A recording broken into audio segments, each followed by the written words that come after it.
see us. We understand that you guys want to hear about entrepreneurship, about, I guess, how we kind of got our start and how we keep the business going. And we started very small. This was not our first location. We started in a very meager, modest space and kind of grew to this. We have 2 stores that we currently operate. This being our largest store, and we're very proud of it to actually be here in the Galleria, which even for us is a very big deal. Being 2 minority owners, independent minority owners. We're not a big chain like you see Saks and Macy's and all that. We're just us. True with prayer and perseverance, but there's also a lot of pitfalls. We took a lot of losses. We continue to take some here and there with this business, and knowing how to be resilient and like I said, persevere and get through those things and keep our mind on our main goal, keep our mind on the fact that we have these businesses to provide for our families, and it's more than just having a pop-in store and a pop-in storefront. It's actually about providing for our families and having something for them to have once we're gone from this earth. I'm from Baytown. I went to Sterling. Me and your principal here, we grew up. And we used to ride the bus together. We grew up being good friends, and we went to the same junior high. And then, so like when he called me about this, I was like, sure, bring the kids. So I started off like when I was 14, 15, I was working at Foot Locker in Santa City Mall. I worked there for 3 years, and I always wanted to work for Nike. So that was my dream, working for Nike. So then I figured out back then it was no such thing as the reselling sneakers and y'all heard of the GOATs, the StockX's and stuff. Those people started off from scratch. So, like now you're actually able to make a living doing those things. And I've been selling shoes and clothes my whole life, even when I had a job. I sold shoes out the trunk, I sold clothes out the trunk, and then I'm an internet shopper. So, and I'm kind of a big guy. So, what happened was I was like, well, I like to dress too. But they didn't sell none of the stuff that I wanted in the mall. So I was like, well, I could do this. Because I had a passion for it.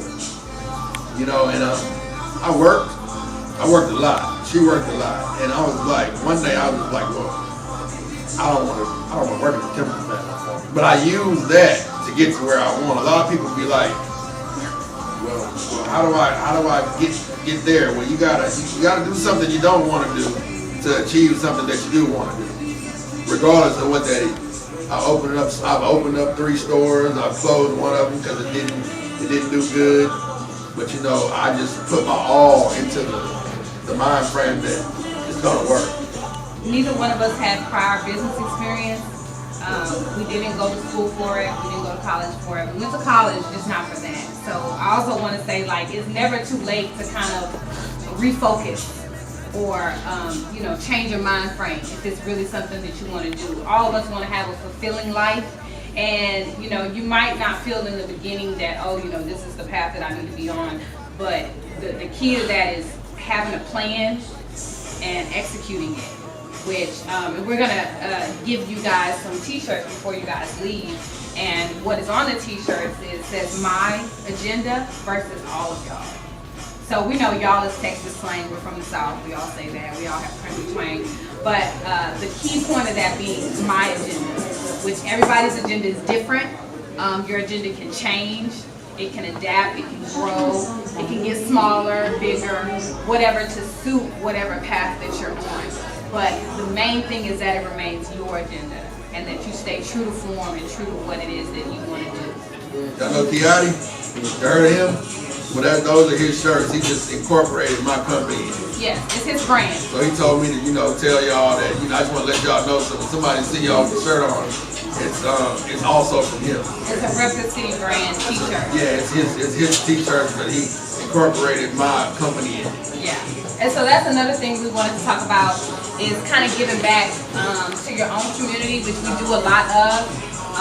We like to, like our photographer, we know him, he's from our community, we want to hire him, go to these gentlemen to do work for us because that keeps the dollar in our own community and make sure that we all can flourish. Like getting a brand from Kiati or having a local rapper or artist come here and showcase their work, that's something that Agenda is all about. We understand the big brand names will not do that. So you have smaller businesses like ourselves who want to make that a major key point for us is to give back. It is a major part of what has kept us going, our customer base, and how we just operate in general. You know, our store managers are all people that we either know from childhood or relatives or friends and whatnot. And sometimes people will say that's not always the best thing in business. That's trial and error, and we definitely understand that as well. But we want to give that first choice and first shot, because if we don't help each other, then no one else will. His mom and dad had a real good job. And I used to go to their house, and I was like, man, y'all live in a mansion. You know, I used to tell his dad all the time, man, thank you for that vision. Because when I bought my first house, I told his dad when I seen him, man, thank you for showing me that as a kid. And I knew that I could achieve it, you know, and that's just how life goes. And look, we here now. We got a lot of friends that didn't make it here. Like they took the wrong path, you know, and then I promised that I would do whatever I could to tell the kids, man, you know, just stick to it. No matter how rough it is, don't take the wrong path, man. It's never good. It's also never too late to redeem yourself. And nobody's going to redeem you. You have to redeem yourself. So if you see yourself making the wrong decisions or going down the wrong path, you know, as long as you can recognize that and come out of that, you know, it's never, ever too late to turn that around, whether it's from this age or even into adulthood. And maybe this talk, you know, hopefully this talk will y'all remember it. Whenever y'all successful, I'll be an old man by then. Y'all come by and holler at me still. I'm always here. I want y'all to understand that y'all don't know where y'all are going to be in later years. Y'all need to look to the people next to you. I wasn't allowed to spend the night at a lot of people's house. I could go to his house, he could come to mine, and that's just how it was. Funny story was, when Facebook came out, Coach Thomas was something I was really immature. I was somewhat of a troll. And I did something. I posted something on Facebook. And Ken, like one of my friends we knew, he checked me on it real quick. All right. Some people will allow you to do foolish things. All right. Those aren't your friends if they're not checking you on foolishness. So he checked me on it. We talked about it. We were able to move forward. All right. So now, when I need shoes, if I need clothes, if I need something, I'm gonna come shop here. So y'all don't know where life is going to take anyone, but it's a real good, you know, commodity. I need to be mindful of the way you treat people.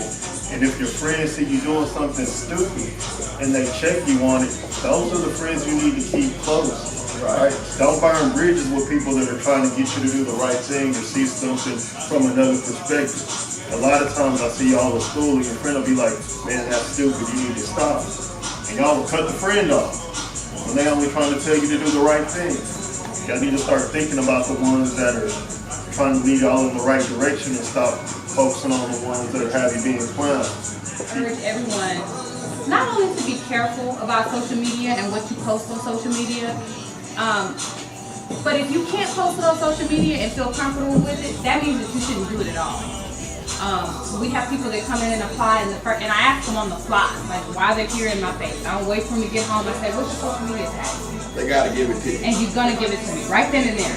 You don't have time to go home and delete it, clean it up, none of that. I want to see it now, in my face. Because I want to see if you're on your social media smoking weed, drinking, all out times of the morning, scantily clad clothing on, just how you're interacting with your environment, you know, or reposting foolishness. That's another thing, you know, I don't like for people to repost foolishness, whether it's people getting picked on, made fun of, bullied, things like that.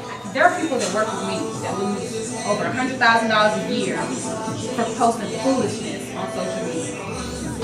I kid you not, literally in the 7 years that I've been in with Exxon, 14 years in the industry, but 7 years with Exxon, there's been at least 4 or 5 people that have been fired from posting foolishness on the internet, whether it be racist comments, sexist comments, things that interfere with company policy, which we also have company policies here as well, or drug use and things like that, calling in and not being punctual and being on social media partying, all those different things. Like, you can cost yourself a whole lot that will change the entire trajectory of your life.